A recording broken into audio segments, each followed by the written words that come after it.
Hello everyone. So today we will talk about one of the most important pieces in chess, which is king. So we have to safeguard our king throughout the game from the opponent, and the opponent has to safeguard his king from us. That we can't allow opponent or opponent can't allow us to capture his or mine king, right? So king looks like this on a digital chessboard. So coming on to how this king moves, like in chess, when it is your turn, so what possible moves can you move? Like can it move like this, or can it move like zigzag manner? How does the king move? So we will talk about that. So let's see. So if the king is over here, it can move only one step. So that is the first thing you must remember. That is, king can move only one step. So it can move one step in either of the directions. So when I say directions, so that means it can be this. It can move over here. It can move over here, here, here, here, here, here, and here. So how many directions? Basically, how many squares are there? If we see 1, 2, 3, 4, 5, 6, 7, 8. It can move to 8 possible squares from its original position, right? But if I ask you one question, can it move from here to here in one move? The answer will be no, because our first principle was it can move only one move, correct? So let us suppose my king was over here. So where all it can move?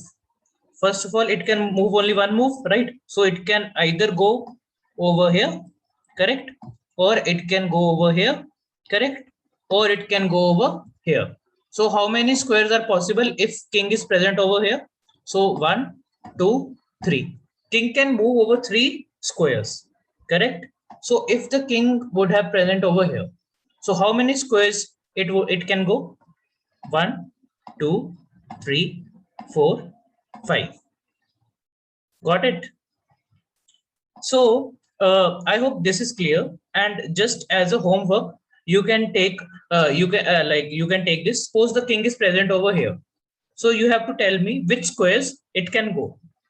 And if the king is present over here, you have to tell me which squares it can go, and you can post your answers in the comment section. And if the king is present over here, which squares it can go.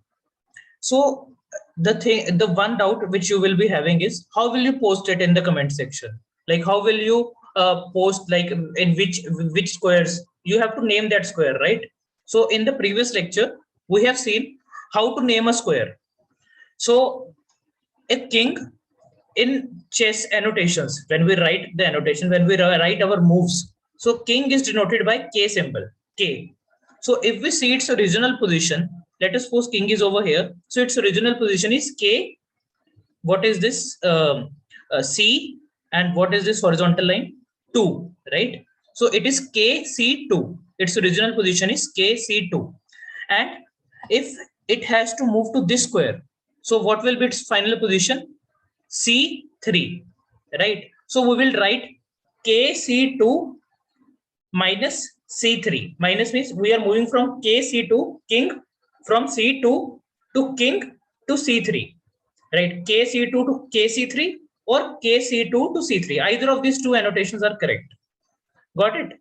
So you have to give the answers in the comment section in this forms. Let us suppose if the king is over here.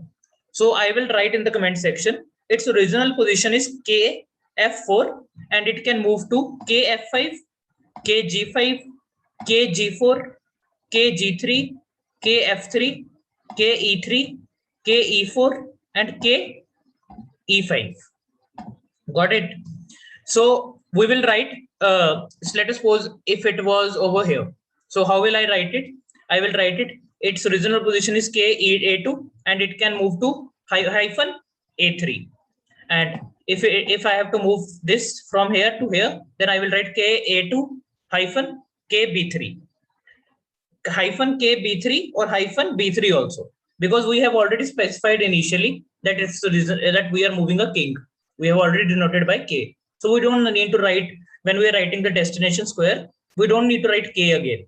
It's up to you, however you feel convenient, but generally players don't write that. I hope this much is clear to you. So whatever problems I have given to you, you have to post your solutions in the comment box and let me know in case you feel any doubt. Like if you face any doubt anywhere, like you are not able to understand what king is, what is it is annotation, and how will we again write for, like how will we write that where it is, where it is moving and where it is reaching, and how to write the annotations. So if you have any doubt in that, please feel free to write it in the comment section. I will respond to that. So thank you so much for watching the video.